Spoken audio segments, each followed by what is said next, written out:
The Game of Life and How to Play It by Florence Scovel Shinn. Chapter 1, The Game.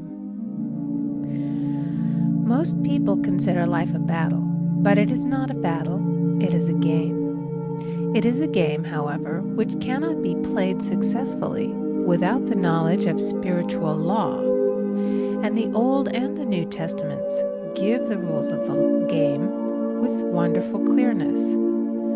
Jesus Christ taught that it was a great game of giving and receiving. Whatsoever a man soweth, that shall he also reap. This means that whatever man sends out in word or deed will return to him. What he gives, he will receive. If he gives hate, he will receive hate. If he gives love, he will receive love. If he gives criticism, he will receive criticism. If he lies, he will be lied to. If he cheats, he will be cheated. We are taught also that the imaging faculty plays a leading part in the game of life. Keep thy heart, or imagination, with all diligence, for out of it are the issues of life. Proverbs 4:23. This means that what man images sooner or later externalizes in his affairs. I know of a man who feared a certain disease. It was a very rare disease and difficult to get, but he pictured it continually and read about it until it manifested in his body and he died, the victim of distorted imagination. So we see, to play successfully the game of life, we must train the imaging faculty. A person with an imaging faculty trained to image only good brings into his life every righteous desire of his heart. Health, wealth, love, friends, perfect self-expression, his highest ideals.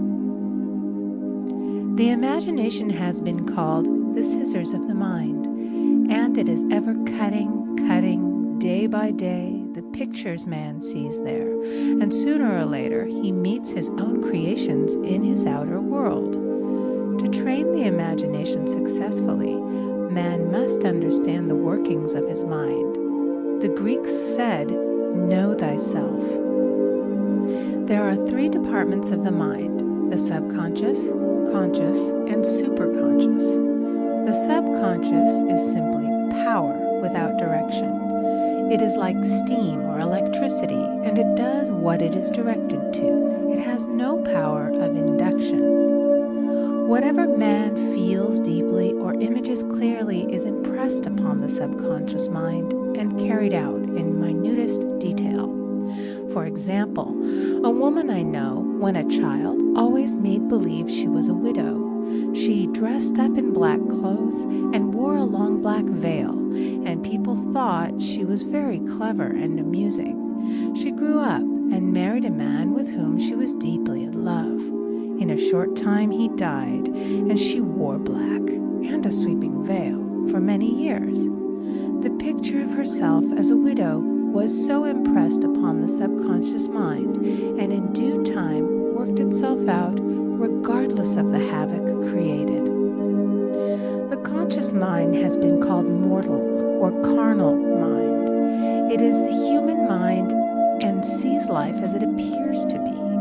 It sees death, disaster, sickness, poverty, and the limitation of every kind, and it impresses the subconscious.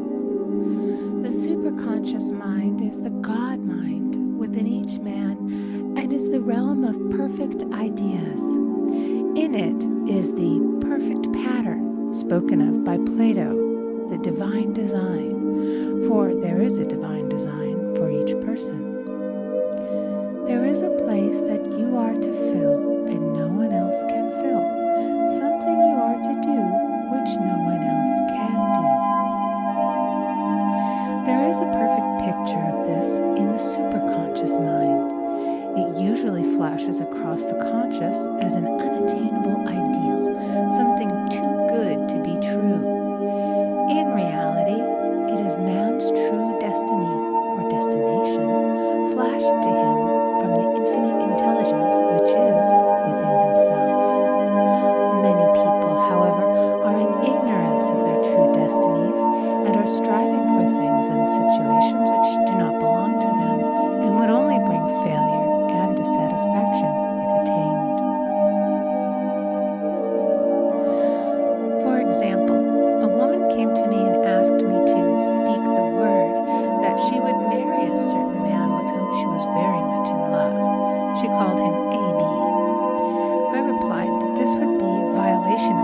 natural law, but that I would speak the word for the right man, the divine selection, the man who belonged to her by divine right.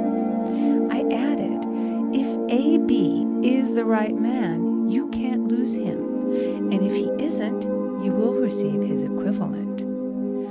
She saw A.B. frequently, but no headway was made in their friendship. One evening she called and said, "Do you know, for the last week, A.B. hasn't seemed so wonderful to me." I replied, "Maybe he's not the divine selection. Another man may be the right one." Soon after that, she met another man who fell in love with her at once and who said she was his ideal. In fact, he said all the things that she had always wished A.B. would say to her. She remarked, it was quite uncanny. She soon returned to his love and lost all interest in A.B. This shows the law of substitution. A right idea was substituted for a wrong one. Therefore, there was no loss or sacrifice involved. Jesus Christ said, "Seek ye first the kingdom of God and his righteousness, and all these things shall be added unto you." And he said the kingdom was within man. The kingdom is the realm of right ideas, or the divine pattern. Jesus Christ taught that man's words played a leading part in the game of life. By your words ye are justified, and by your words ye are condemned. Many people have brought disaster into their lives through idle words.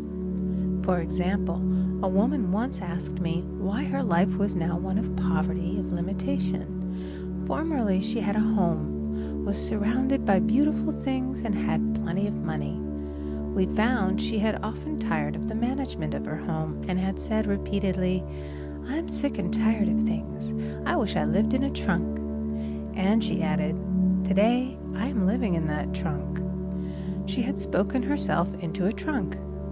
The subconscious mind has no sense of humor, and people often joke themselves into unhappy experiences. For example, a woman who had a great deal of money joked continually about getting ready for the poorhouse. In a few years, she was almost destitute, having impressed the subconscious mind with a picture of lack and limitation. Fortunately, the law works both ways, and a situation of lack may be changed to one of plenty. For example, a woman came to me one hot summer's day for a treatment for prosperity. She was worn out, dejected, and discouraged. She said she possessed just $8 in the world. I said, "Good, we'll bless the $8 and multiply them as Jesus Christ multiplied the loaves and the fishes." For he taught that every man had the power to bless and to multiply, to heal and to prosper. She said, "What shall I do next?" I replied, "Follow intuition. Have you a hunch to do anything or to go anywhere?" Intuition means intuition, or to be taught from within. It is man's unerring guide, and I will deal more fully with its laws in a following chapter. The woman replied, "I don't know. I seem to have a hunch to go home. I've just enough money for car fare." Her home was in a distant city and was one of lack and limitation, and the reasoning mind, or intellect, would have said, "Stay in New York and get work and make some money." I replied, "Then go home. Never violate a hunch." I spoke the following words for her. "Infinite Spirit, open the way for great abundance for she is an irresistible magnet for all that belongs to her by divine right." I told her to repeat it continually also. She left for home immediately. In calling on a woman one day, she linked up with an old friend of her family. Through this friend, she received thousands of dollars in a most miraculous way. She has said to me often, "Tell people about the woman who came to you with $8 and a hunch." There is always plenty on man's pathway, but it can only be brought into manifestation through desire, faith, or the spoken word. Jesus Christ brought out clearly that man must make the first move. shall be given to you. Seek, and ye shall find. Knock, and it shall be opened unto you. Matthew 7:7. In the scriptures we read, concerning the works of my hands, command ye me. Infinite intelligence, God, is ever ready to carry out man's smallest or greatest demands. Every desire, uttered or unexpressed, is a demand. We are often startled by having a wish suddenly fulfilled.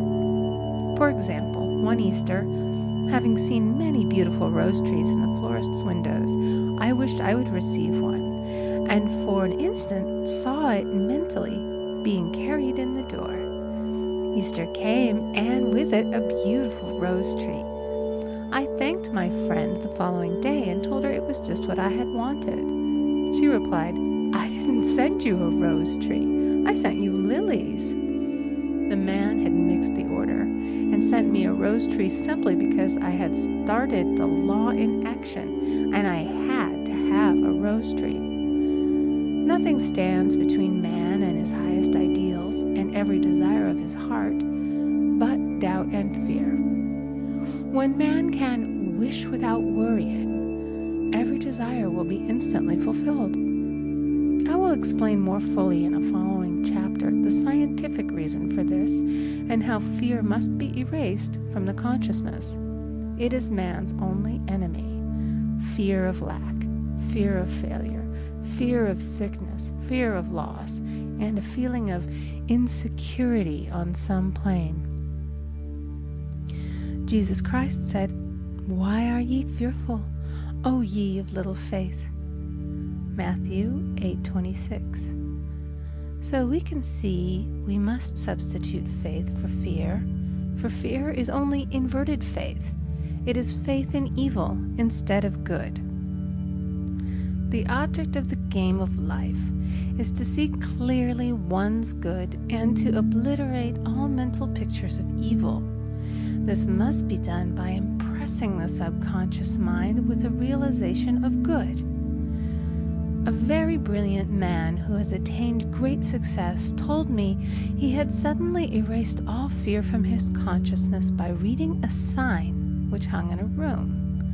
He saw printed in large letters this statement: "Why worry? It will probably never happen." These words were stamped indelibly upon his subconscious mind, and he now has a firm conviction that only good could come into his life, and therefore only good can manifest. In the following chapter, I will deal with the different methods of impressing the subconscious mind. It is man's faithful servant, but one must be careful to give it the right orders. Man has ever a silent listener at his side, his subconscious mind. Every thought, every word is impressed upon it and carried out in amazing detail. It is like a singer making a record on the sensitive disc of the phonographic plate. Every note and tone of the singer's voice is registered. If he coughs or hesitates, it is registered also. So let us break all the old bad records in the subconscious mind, the records of our lives which we do not wish to keep, and make new and beautiful ones. Speak these words aloud with power and conviction. I now smash and demolish by my spoken word every untrue record in my subconscious mind.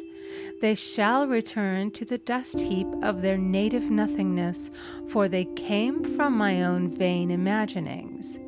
I now make my perfect records through the Christ within, the records of health, wealth, love, and perfect self-expression. This is the square of life, the game completed. In the following chapters, I will show how man can change his conditions by changing his words. Any man who does not know the power of the word is behind the times. Death and life are in the power of the tongue. Proverbs 18:21. End of chapter 1. Recording by Amy Conger.